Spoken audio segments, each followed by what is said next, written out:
कहते हैं कि दुनिया में मन सबसे ज्यादा शक्तिशाली चीज होती है। अगर किसी चीज को तुम पूरे मन से चाह लो तो तुम उसे हासिल कर सकते हो। ये मैं नहीं कहता, ये सभी महापुरुषों का कहना है। लेकिन अगर ये सत्य है, ये सच है, तो जो हम अपने मन से चाहते हैं वो हमें हासिल क्यों नहीं होता है? भाई, कोई भी इंसान अपने मन में दुख तो नहीं चाहेगा, लेकिन वो रहता तो दुखी है। हर इंसान अपने मन से तो कामयाब होना चाहता है, खूब पैसा कमाना चाहता है, लेकिन फिर भी वो कामयाब नहीं होता। भला ऐसा दुनिया में कौन इंसान होगा जो अपने मन में ये चाहेगा कि मैं नाकामयाब रहूं या मैं पैसा ना कमाऊं? सोचने की बात है। तो इसमें दो चीजें निकल के सामने आती हैं। या तो वो महापुरुष गलत थे जिन्होंने ये बात बोली कि मन से चाही हुई चीज हासिल हो जाती है, या फिर हम गलत हैं। आज की कहानी जो मैं आपको सुनाने वाला हूँ उसमें आपको एक ऐसा मंत्र मिलेगा। उसे समझने के बाद आपको एक ऐसा मंत्र पता चलेगा जिससे आप ये समझ पाएंगे कि अपने मन से कोई भी चीज कैसे करवाई जाती है, मन में किसी भी बात का बीज कैसे बोया जाता है। ये इस कहानी से आपको अच्छी तरह से समझ में आ जाएगा, और इससे आप ये भी समझ पाएंगे कि आकर्षण का नियम, लॉ ऑफ अट्रैक्शन कैसे काम करता है। कहानी छोटी सी है लेकिन बहुत ही गहरी है। इससे पहले कि आप इस कहानी में खो जाएं, इस चैनल को सब्सक्राइब जरूर कर लें। तो चलिए ये कहानी शुरू करते हैं। एक बार की बात है, एक आदमी के जीवन में सिर्फ दुख ही दुख थे। वो जो भी काम करता उस बेचारे का वो काम पूरा ही नहीं होता। घर में आता तो घर में कलेश बना रहता, किसी से कोई मदद मांगता तो कोई उसकी मदद नहीं करता। ऐसा लगता था कि चारों ओर से दुखों का पहाड़ उसी पर टूट पड़ा है। उसे समझ नहीं आ रहा था कि मैं इन दुखों से पार कैसे पाऊं। वो दिन रात यही सोचता रहता कि अपने दुखों से छुटकारा कैसे पाना है। इसी कारण से वो रात में सो भी नहीं पाता था। उसकी आंखों के नीचे बड़े बड़े काले घेरे बन गए थे, जो इस बात का प्रतीक थे कि वो आदमी कितना दुखी है और कितना चिंतित है। कभी कभी तो उसके मन में आत्महत्या करने के भी ख्याल आते थे, लेकिन अपने परिवार की चिंता करके वो ये कदम नहीं उठा पाता था। वो इतना दुखी हो गया कि उसने निर्णय किया कि वो इन दुखों से छुटकारा पाके रहेगा। इसके लिए चाहे उसे कितनी भी मेहनत करनी पड़े, कुछ भी करना पड़े, चाहे अंगारों पे चलना पड़े, लेकिन इन दुखों से छुटकारा हासिल करके रहेगा। ऐसे ही एक दिन उसने अपने मित्र से पूछा कि मैं अपने जीवन को कैसे सुधारूं। उसके मित्र ने उसे बताया कि तुम किसी बाबा के पास जाओ। बाबाओं के पास ऐसा मंत्र होता है जिससे सारे दुख मिट जाते हैं, जीवन खुशियों से भर जाता है और धन संपदा भी हासिल हो जाती है।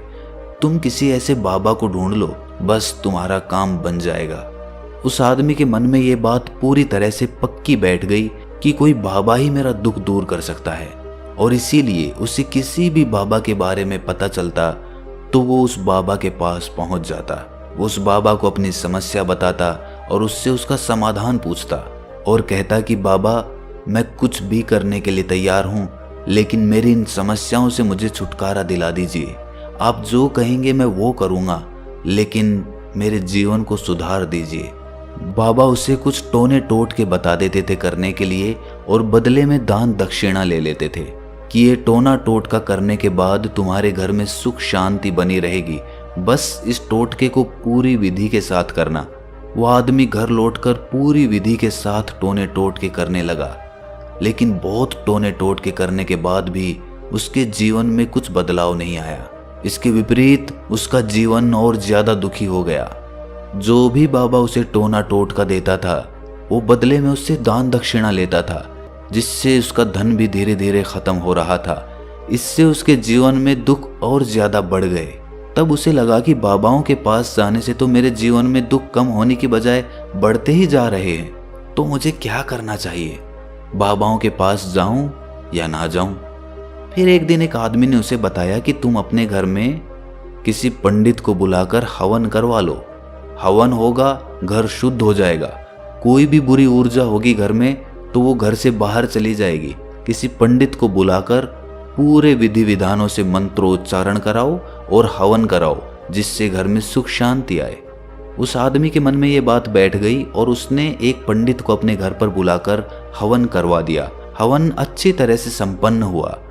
बदले में पंडित ने भी अच्छी दान दक्षिणा ली और उसके बाद वो वहां से विदा हो गया।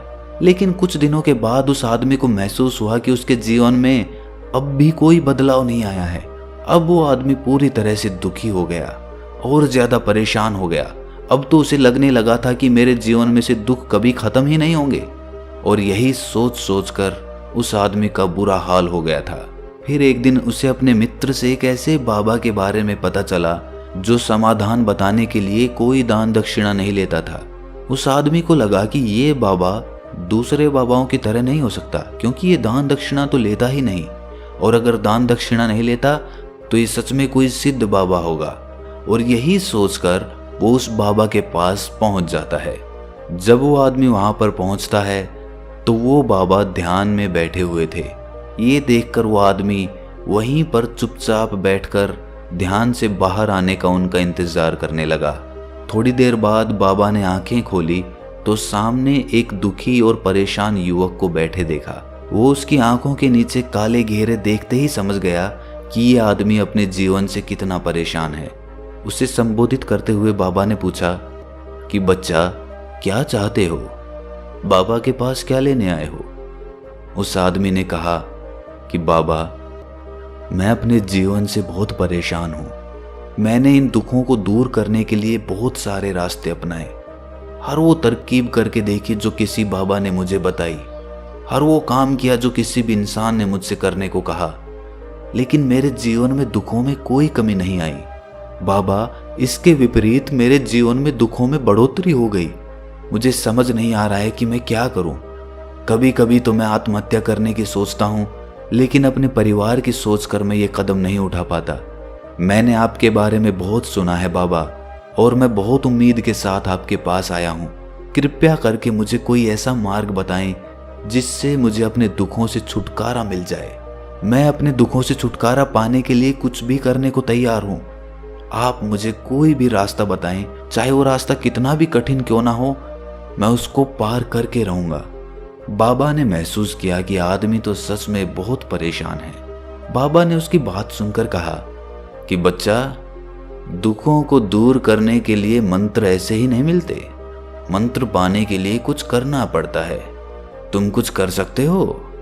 ये सुनकर पहले तो उस आदमी ने सोचा कि ये बाबा भी मुझसे दान दक्षिणा ही मांगेंगे, लेकिन और कोई रास्ता ना पाकर उस आदमी ने कहा कि बाबा, आपको जितनी भी दान दक्षिणा चाहिए मैं देने के लिए तैयार हूं, लेकिन आपका मंत्र सच्चा होना चाहिए, वो पूरा होना चाहिए, उसका फल मुझे मिलना चाहिए। उसके बाद मैं आपको जो भी दान दक्षिणा लेना चाहते हो वो दे दूंगा। बाबा ने कहा कि दान दक्षिणा तो बहुत छोटी सी चीज है, मुझे वो नहीं चाहिए। इस पर वो आदमी सोच विचार करके बोला, तो बाबा, मैं अंगारों पे भी चलने के लिए तैयार हूं, आप मुझे बस आज्ञा दीजिए। बाबा ने कहा कि अंगारों पे चलने वाली छोटी चीज मैं तुमसे नहीं कराने वाला। मैं जो तुमसे कराने वाला हूं वो बहुत कठिन मंत्र है, उसे पूरा कर पाओगे? बाबा ने कहा कि बाबा, आप मुझे बताइए तो सही, मुझे करना क्या होगा, मैं कुछ भी करने को तैयार हूं। इस पर बाबा ने उसे कहा कि यहां से जब तुम अपने घर जाओ तो रास्ते में अपने मन में ये दोहराते जाना कि मैं सुखी हूं, मैं सुखी हूं, मैं सुखी हूं। बार बार अपने मन में यही दोहराना, और याद रहे जुबान पर ये नहीं आना चाहिए, ये सिर्फ मन में दोहराना है। ये सुनकर वो आदमी बोला, बाबा, बस इतनी सी बात, ये तो मैं चुटकी बजा के कर लूंगा, लेकिन इससे होगा क्या? बाबा बोले कि इस मंत्र को करके देखो, वैसे भी तुमने इतने बाबाओं के मंत्र किए हैं तो इस मंत्र को भी करके देख लो। उस आदमी ने सोचा कि बाबा कुछ दान दक्षिणा तो ले नहीं रहे, और छोटा सा मंत्र है, इसे तो मैं कर ही लूंगा। वो बोला, ठीक है बाबा, मैं ये मंत्र जरूर करूंगा। वो आदमी ये कहकर वहां से उठकर चलने लगा, लेकिन जैसे ही वो चलने लगा, पीछे से बाबा ने बोला कि बच्चा, एक बात याद रखना, जब तुम ये मंत्र अपने मन में दोहराओ तो तुम्हारे मन में बंदर के विचार नहीं आने चाहिए, बंदर का ख्याल भी नहीं आना चाहिए, तो ही ये मंत्र सिद्ध होगा। वो आदमी बोला, मुझे तो आज तक बंदर का कोई विचार नहीं आया, तो अब क्यों आएगा? आप चिंता मत करिए बाबा, मैं बस मन में यही दोहराऊंगा कि मैं सुखी हूं, मैं सुखी हूं, इसके अलावा बंदर का कोई विचार मेरे मन में नहीं आएगा। ये कहकर वो आदमी वहां से चल दिया। वो अपने मन में मैं सुखी हूं, मैं सुखी हूं ये दोहराता हुआ थोड़ी दूर ही चला था कि उसके मन में अचानक बंदर का ख्याल आ गया।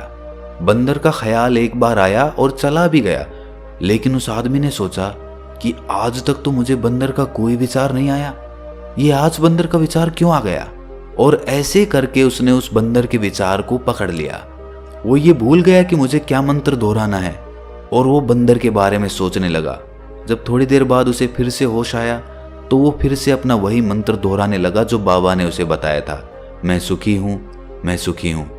लेकिन अचानक से उसे सामने एक बंदर दिखाई दिया और ये देखकर उसके मन में फिर से बंदर का विचार उठ गया और वो अपने अंदर से इस विचार को बाहर फेंकना चाहता था। वो चाहता था कि मेरे अंदर किसी भी तरह बंदर का विचार ना आए, लेकिन उसे तो सामने बंदर ही दिखाई दे गया।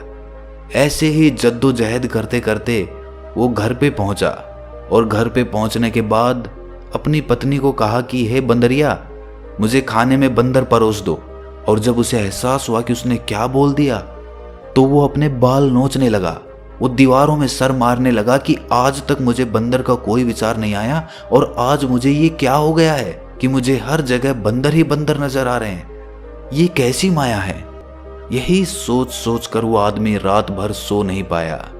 रात भर करवटें बदलता रहा और सुबह उठकर सीधे उसी बाबा के पास पहुंच गया और उसके चरणों में गिरकर कहा कि बाबा, पता नहीं क्या चमत्कार हो रहा है, आज तक मुझे बंदर का कोई विचार नहीं आया, लेकिन कल से जब से आपने मुझसे कहा कि बंदर का विचार नहीं आना चाहिए, तब से मुझे हर जगह बंदर ही बंदर नजर आ रहे हैं। उस आदमी ने कहा कि बाबा, मुझे तो आपके पीछे पेड़ पर बैठा हुआ बंदर भी केले खाता हुआ दिखाई दे रहा है, ये हो क्या रहा है बाबा। ये सुनकर बाबा हंसने लगे।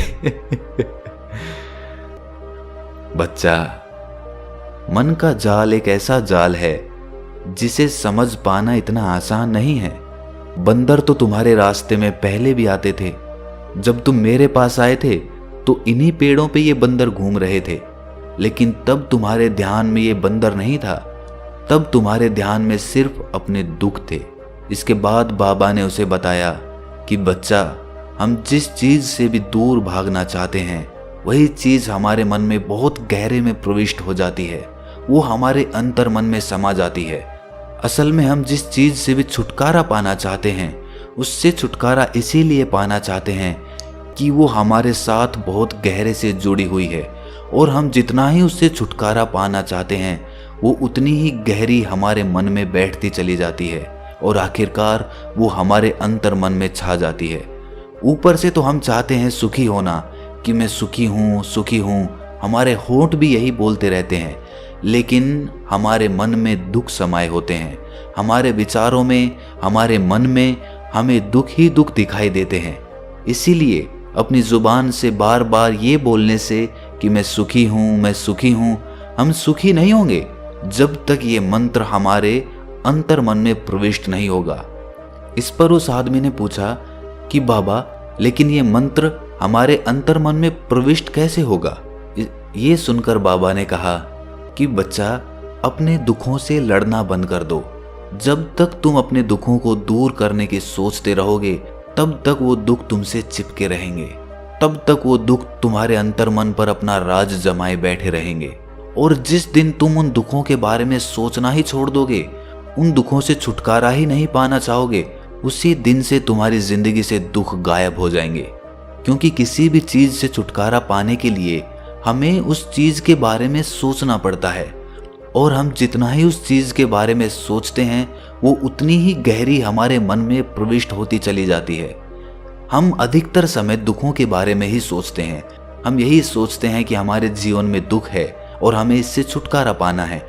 इसी वजह से बार बार सोचने से वो दुख हमारे अंतर मन में प्रविष्ट हो जाते हैं और हमें एहसास भी नहीं होता। इसीलिए अगर तुम दुखों से छुटकारा पाना चाहते हो तो दुखों से छुटकारा पाने के बारे में सोचना छोड़ दो, तुम्हें दुखों से छुटकारा मिल जाएगा। अक्सर आदमी धूम्रपान छोड़ना चाहता है, शराब छोड़ना चाहता है, सुबह अपने आप से ये वादा करता है कि मैं कोई भी गलत काम नहीं करूंगा, लेकिन शाम को जब लौटता है तो नशे में चूर होकर लौटता है। ऐसा क्यों होता है कि जो हम सोच रहे हैं वो पूरा कर ही नहीं पा रहे हैं।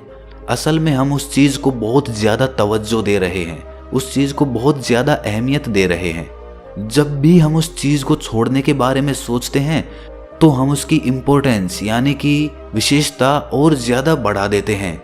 हमारा मन उस चीज़ के बारे में जितना ज़्यादा सोचेगा, शराब या धूम्रपान छोड़ने के बारे में जितना ज़्यादा सोचेगा, हमारा मन उतना ही उस चीज़ के पीछे ज़्यादा भागेगा। हमें उस चीज़ से लड़ना नहीं है, बल्कि बिना सोचे गुजर जाना है। और अगर इस मंत्र को हम समझ लेते हैं तो हम अपने जीवन में जो भी पाना चाहते हैं उसे अपने अंतर्मन में डाल सकते हैं। और एक बार वो लक्ष्य हमारे अंतर्मन में बैठ जाता है तो फिर सफलता पाने में कोई समस्या नहीं आती, कोई दिक्कत नहीं आती। तो दोस्तों, कैसी लगी आपको ये कहानी कमेंट सेक्शन में ज़रूर बताएं, और अच्छी लगी तो इस चैनल को सब्सक्राइब करना ना भूलें। तो मिलते हैं अगली कहानी में, तब तक के लिए अपना ख्याल रखें।